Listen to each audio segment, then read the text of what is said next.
Hey, welcome back to the Clay Nelson Life Balance Hour. And Susan Nelson is just chomping at the bit, wants to read some quotes. That's right. There's one by Ken Hubbard.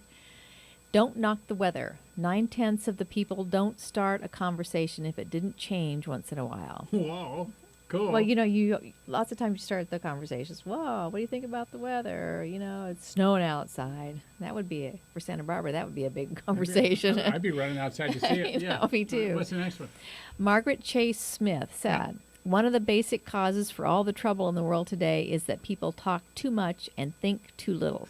They act impulsively without thinking. I always try to think before I talk." What a heck of an idea. Well, I have to say that sometimes when I think before I talk, it gets me in more trouble than if I were just But to talk. but let's talk about that. The rate at which people process communication is different for everybody. One of the biggest problems you and I have had is, I can flop over to an answer at any time. And you want to process. And sometimes I want an answer faster than you can process. So for years of us living together, I used to get really mad at you because I had no patience. I couldn't wait for the answer. And I really thought, wow, we need to have your listening checked or your hearing checked, or wow, what's going on, or something's wrong physically or whatever. And the truth is, your processor is not slower. You just do it at a different rate than I do. It's not like I'm better or you're better or whatever. And you always come up with the right answer in your own time. Well, thank you for the right answer part. Well, I I thought in your own time was pretty good too. It was very good. Yeah. I don't think at the speed that you do. Yeah. So you and CJ, I've learned I ask a question, and I might have to wait a day or two before the answer comes back. The only thing I got to do is remember I asked the question, because sometimes I get answers to stuff I don't know what it connects to. Because you've long gone. Oh yeah, I'm about off and out in left field someplace. Okay. Now, so how to make sure you're heard? Okay, one. Ready? One. Here you go. Stop and think about who you are being. All right. Are you in a rush? Now this is written just for me. Okay. Are you in a rush? Slow down and phrase your speech so that the person you are communicating with can hear what you are communicating to them. Now get this one. Speak into the listening of the person you're communicating with. Speak into the listening. So you want to speak so that the people you're speaking to can hear what you're saying. Got it?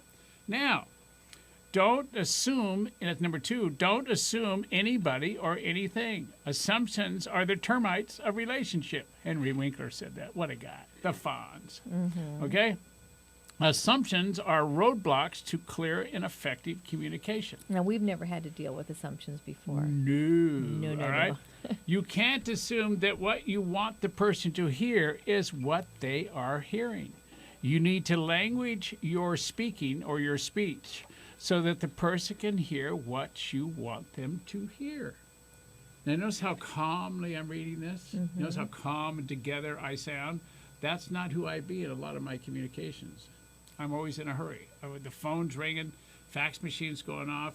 I'm getting IM messages. We're I've doing got to be sign places. language.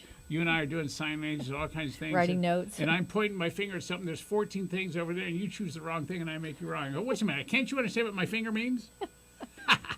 That only happened today a couple times. Oh, yeah. Now, examples of assumptions, okay? Of assumptions. We assume how our spouse will react to a given situation and request. Now, think about this. You come home, you've been married for 25 years. You come home from work, and your spouse asks you, hey, how was your day?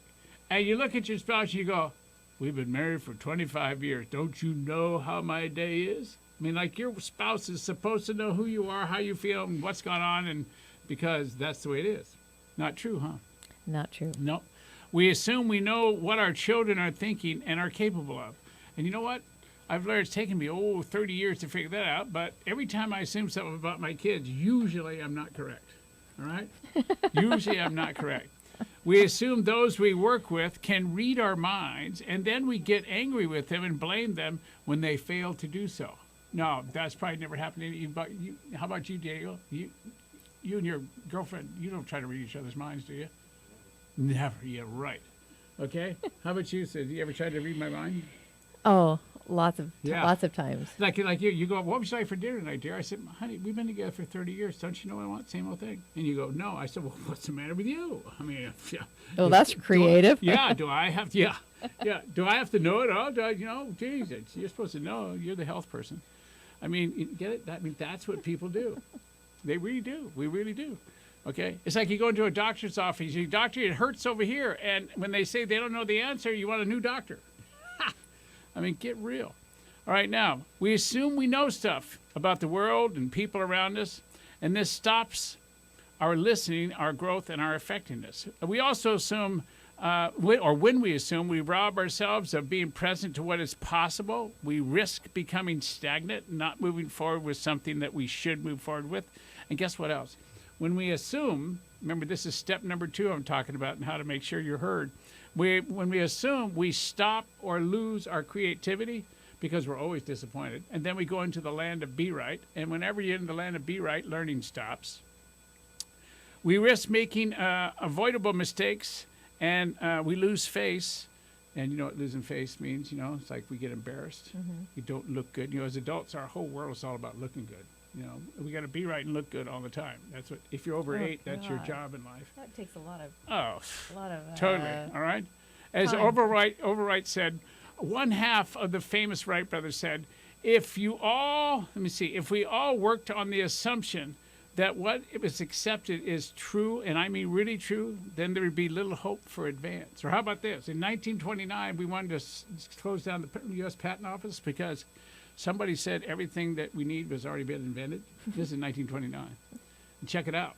We've done a couple things since then, Okay, so number 1 point, and was stop and think about who you're being. Number 2 is don't make assumptions about anything. Number 3, here we go, staying present to where your feet are. In other words, when someone's speaking, no matter what's going on, I don't care where you itch, what you smell, quite frankly, what you hear, it's all about keeping eye contact with the speaker, staying present to what the speaker's having to say, and actually being in the game. So stay present, have your head and your listening be present to where your feet are, okay? Now, what do you do when you're on the phone? Usually when you're on the phone, your ear's connected to your body someplace, and hopefully your feet are still there. So there's never any time when you don't want to be present, your head be present where your feet are, right? Well, yes. Do I hear an exception? Is there something I'm supposed to learn here? Well, I'm just thinking about the many times that my head has been in the phone call but hasn't been really present. Yes. I'm either fixing dinner while I'm on the phone, or, something is out. The mailman's coming to the front door with the package. Who knows what's happening? Just stuff. Yeah, and we're just getting over it being in a fight. The package is for you, for me, because I'm making up. Oh, I hadn't thought about that. Oh, yeah, okay. See? All right. That's all better. Oh, yeah, you got a tremendous future. Okay. Now, number 4, so staying present to where your feet are. Number 4, ask those you are communicating with to repeat what you just told them. Now, how do you do that without embarrassing them or making them think you think they're not smart enough? Is what you say to them is, hey, I would really like you to repeat what I've said to you because, in my past, I've had people ask me to do things, and I went and did what I thought they said to me, and it was the wrong thing. And I don't want that to happen to you. So would you please just give me back what I asked you to do, and let's see if we both understand each other. And, and it's no pressure. It's not about right or wrong, okay? So number 3 is stay present where your feet are. That means really be present and really listen. Number 4 is ask those you're communicating with to repeat what you just told them. And that could be the whole room, could be the whole office, it could be 20 people. All right? And number 5 is be an effective listener. Now, when I come back from the break, we're going to really break apart what being an effective listener is. When you can really be present to powerful listening, you'll know what being heard is, okay? You'll never feel missed at all in a communication.